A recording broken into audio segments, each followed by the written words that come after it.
সন্ধিয়া বন্ধু বান্ধৱীসকল, বিভি ডিজিটেলৰ অন্য এটা ভিডিঅ'লৈ আপোনালোক সকলোকে স্বাগতম জনাইছোঁ। আজি আমি কোডিং ডিকোডিঙৰ ওপৰত এটি মেথছৰ ক্লাছ ল'বলৈ ওলাইছোঁ। ইয়াতে আমি ইতিমধ্যে ভাৰ্বেল ৰিজনিং আৰু নন ভাৰ্বেল ৰিজনিঙৰ ইয়াৰ আগত এটি ক্লাছ লৈছোঁ। এইটো আচলতে ভাৰ্বেল ৰিজনিঙৰে এটা বিষয়বস্তু হয় কোডিং ডিকোডিং।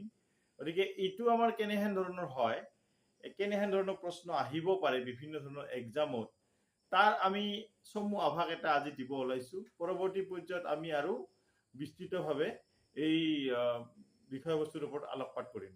গতিকে আমি পলম নকৰি ভিডিঅ'টোৰ মাজলৈ আগবাঢ়িছোঁ। ইয়াত কি দিয়া আছে চাই ল'ব। প্ৰথমতে একেবাৰে চিম্পুল কুৱেশ্যন এটা আমি ইয়াত দিছোঁ।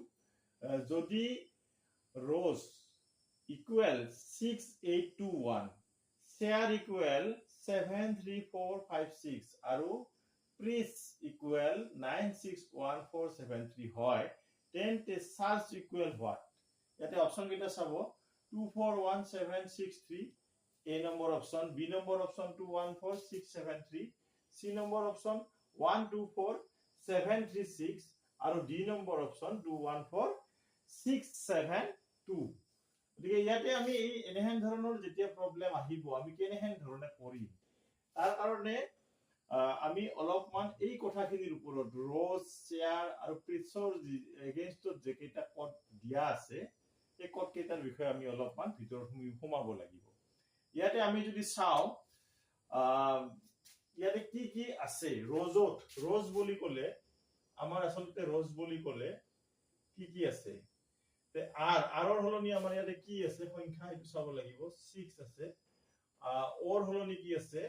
8 আছে। তাৰপিছত এছৰ সলনি কি আছে? 2 আছে। আৰু ইৰ সলনি কি আছে? 1 আছে। তাৰমানে আৰ মানে 6 এৰে আৰ বুজাব, অ কিৰে বুজাব? 8 বুজাব। ঠিক সেইদৰে এছক 2ৰে বুজাব আৰু ই কিহেৰে বুজাব? 1 এৰে বুজাব। আমি শ্বেয়াৰৰ কথাটো এতিয়া চাওঁ। শ্বেয়াৰৰ ক্ষেত্ৰত কি হৈ আছে? শ্বেয়াৰৰ ক্ষেত্ৰত যদি আমি চাওঁ, 7 আছে।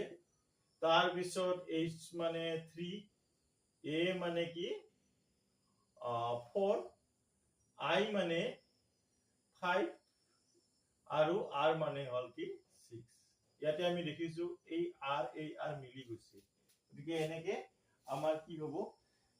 r টো 6 এ বুজাব, আমি ইয়াৰ পৰা গম পালো। ঠিক সেইদৰে এটা আখৰৰ এগেইনষ্টত এটা সংখ্যা থাকিব, সেইটো ফিক্স হৈ থাকিব। বাকি এইবিলাকৰ ক্ষেত্ৰতো আমি যদি চাওঁ, আমি প্ৰিচৰ ক্ষেত্ৰত যদি চাওঁ, প্ৰিচ বানানটোৰ ক্ষেত্ৰত কি হৈছে চাই ল'ব পাৰো আমি। ইয়াতে যদি চাওঁ, আমি পি সলনি কি আহিছে? 9 আহিছে। আৰৰ সলনি 6, ইৰ সলনি কি আহিব? ইৰ সলনি আহিব আমাৰ 1। ঠিক সেইদৰে এৰ সলনি কি আহিব? 4 আহিব। তাৰপিছত চিৰ সলনি কি আহিব? 7 আহিব। আৰু এইচৰ সলনি কি আহিব? 3 আহিব। ইয়াতো আমি যদি চাওঁ, এইটো h মিলি আছে, এইটো a4, এইটো a4 মিলি আছে, এইটো c মিলি আছে। ঠিক সেইদৰে এইটো 1, এইটো 1 মিলি আছে, এইটো r2 মিলি আছে আমাৰ। আৰু এই আমি এটা কি নতুন পালো? 9 মানে আমি কি বুজি পাম? পি বুজি পাম। এতিয়া কথাটো হৈছে কি, আমাৰ এইটো কি দিয়া আছে?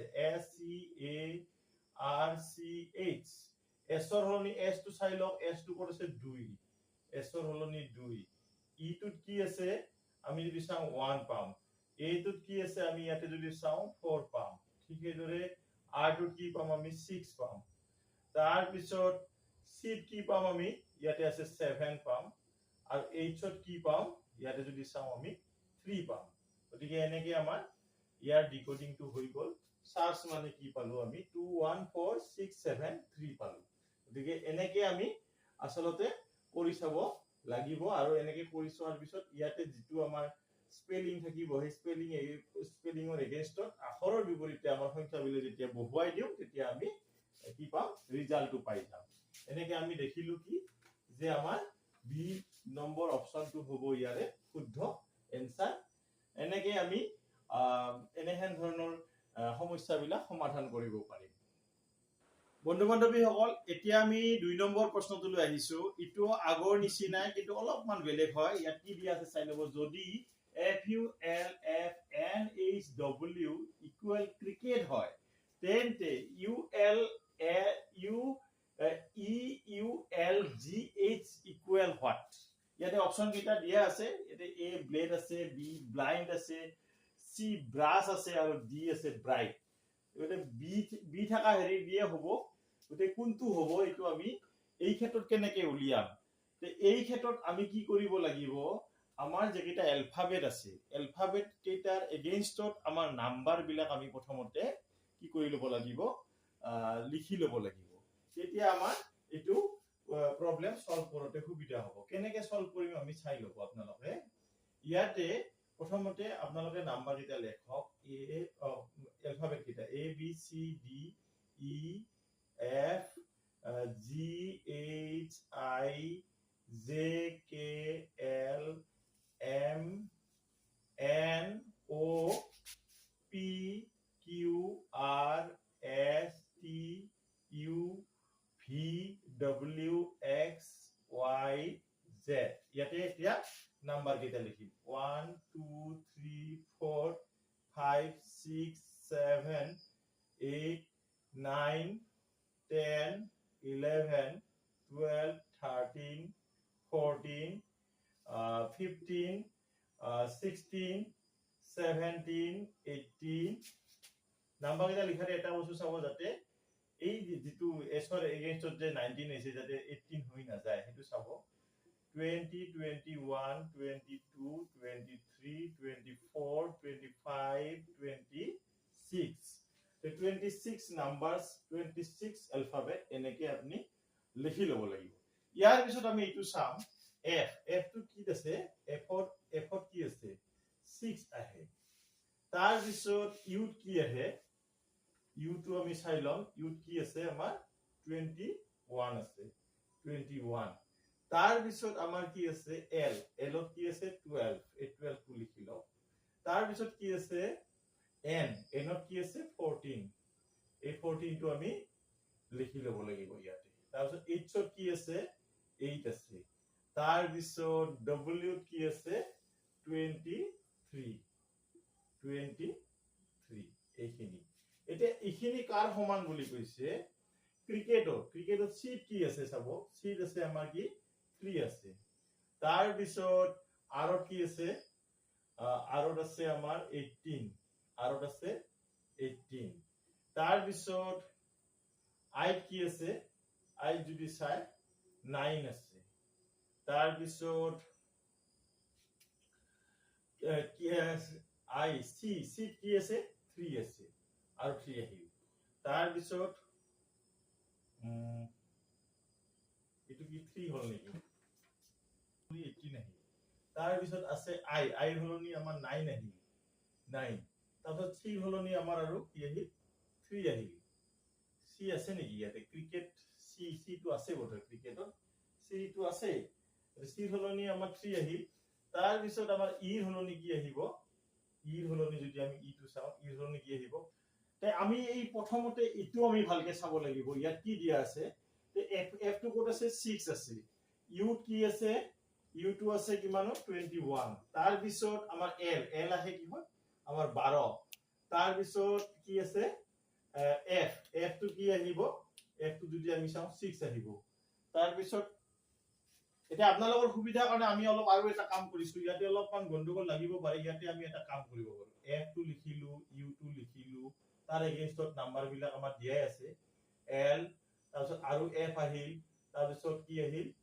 n আহিল তাৰপিছত কি আহিল h এইখিনিত অলপমান আমাৰ ভুল হৈ আছে এইখিনি আমি ঠিক কৰি লব লাগিব আচ্ছা ইয়াতে আমি প্ৰথমতে লিখিছো h লিখিছো আৰু w লিখিছো ইয়াতে f ৰ এগেইনষ্টত 6 আহিল u ৰ এগেইনষ্টত 21 l ৰ এগেইনষ্টত 12 f ৰ এগেইনষ্টত 6 আহিল n ৰ এগেইনষ্টত কি আহিব ইটো আহিব কি n ৰ এগেইনষ্টত 14 এটো 14 আহিল তাৰপিছত h ৰ এগেইনষ্টত কি আহিব 8 আহিব 8 টো ইয়াতে হ'ব 8 আৰু w এগেইনষ্টত কি আহিব 23 ইটো হল এতিয়া আমি ক্ৰিকেটৰ ক্ষেত্ৰত যাম c r i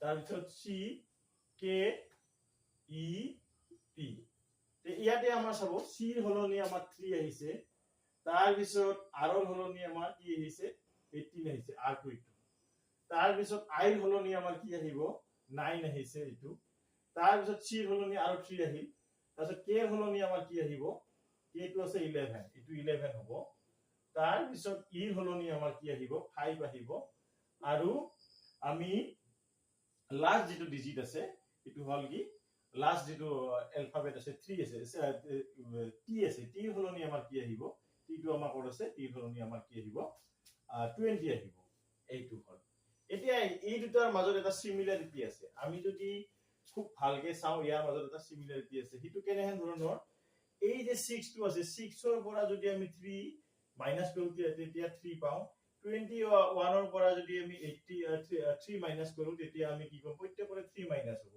3 মাইনাস কৰো আমি 18 পাও 12 ৰ পৰা আমি যদি 3 মাইনাস কৰো তেতিয়া আমি 9 পাও 6 ৰ পৰা 3 মাইনাস কৰিলে আমি কি পাও 3 পাও 14 ৰ পৰা আমি 3 মাইনাস কৰিলে 11 পাও 18 ৰ পৰা আমি যদি 8 ৰ পৰা যদি আমি 3 মাইনাস কৰো 5 পাও আৰু 23 ৰ পৰা যদি আমি 3 মাইনাস কৰো তেতিয়া 20 পাও তাৰ মানে এনেহেন ধৰণৰ হৈছে যদি এনেহেন ধৰণৰ এটা সম্পৰ্ক থাকে ইটো আমাৰ অনায়াসে ওলাব কেনেকে ওলাব চাব তে ই ইউ এল জি এইচ ইৰ হলনি আমি 5 লিখিলো ইউৰ হলনি আমি কি লিখিব পাৰো 21 এল ৰ হলনি আমি কি লিখিম 12 তাৰ পিছত জি ৰ হলনি আমি কি লিখিম 7 আৰু এইচ ৰ হলনি আমি কি লিখিম এইচ টো আমাৰ কোড আছে 8 এতিয়া ইয়াৰ পৰা মাইনাস 3 টো মাইনাস কৰক এতিয়া 3 মাইনাস কৰিলে আমি কি পাম 3 মাইনাস কৰিলে 2 পাম ইয়াৰ পৰা আমি 21 ৰ পৰা 3 মাইনাস কৰিলে আমি কি পাম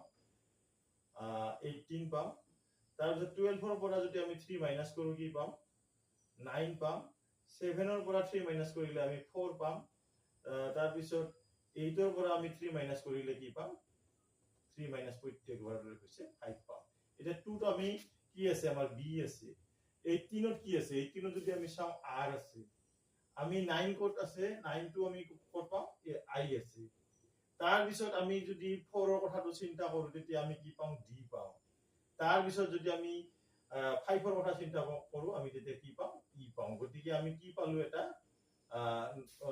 আমি কি পালো এটা নতুন ওয়ার্ড এটা পালো যেটো হল ব্রাইট এই ব্রাইট টো পাই গলো তার মানে ই ইউ এল জি এইচ ৰ ইকুইভ্যালেন্ট কি হ'ব ব্ৰাইট হ'ব গতিকে এইটোৱে কথা এতিয়া আমি এটা অপচনত যদি আমি চাও আমি দেখিছো ব্রাইট টো কোড আছে ডি নম্বৰ অপচনত আছে এইটোৱে আমাৰ শুদ্ধ এনসাৰ গতিকে এইখিনিতে আমাৰ টাইম লাগিছে অলপ কিন্তু আপোনালোকে যেতিয়া এনেহেন ধৰণে প্ৰেক্টিস কৰি থাকিব তেতিয়া আমাৰ কি হ'ব এনেহেন ধৰণৰ আমাৰ ডিকোডিং কৰা সুবিধা হ'ব গতিকে এইখিনিয়ে কথা এতিয়া আমি আৰু বেছি দীঘলীয়া কৰিব নোৱাৰো কাৰণ ইয়াত ভালেখিনি সময় যায় গতিকে এইখিনি কৈয়ে আজিৰ এই দুটা প্ৰবলেম লৈয়ে আমি আজিৰ আলোচনাখিনি সামৰিব বিচাৰিছো আশা কৰো ভিডিওটো আপোনালোকৰ ভাল লাগিব আৰু যদি ভাল লাগে তেতিয়া লাইক শেয়াৰ কমেন্ট কৰিব নাপাহৰিব আৰু এনেকৈ আমাৰ লগত সহযোগ কৰি আমাৰ প্ৰতিটো খণ্ড যাতে আপোনালোকে চাই থাকে তাকে কামনা কৰি আজিলৈ ইমানতে এৰিছো ধন্যবাদ শুভৰাত্ৰি